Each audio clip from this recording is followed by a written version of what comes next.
Ang sanggol na matagal na wala ay naging isang reyna. Kasing lamig ng niebe ang puso at Ang magdadala ating ng kaguluhan tagapagligtas. at kadiliman sa mundo ng Encantadia.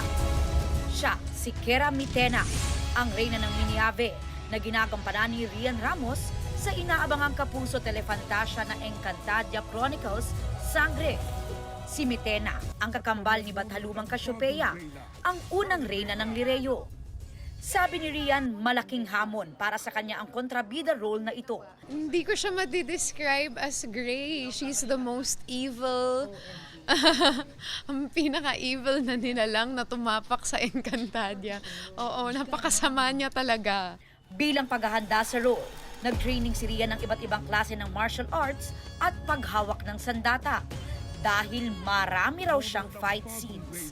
Mahirap siya for me. Di naman pwedeng walang dahilan kung bakit siya masama.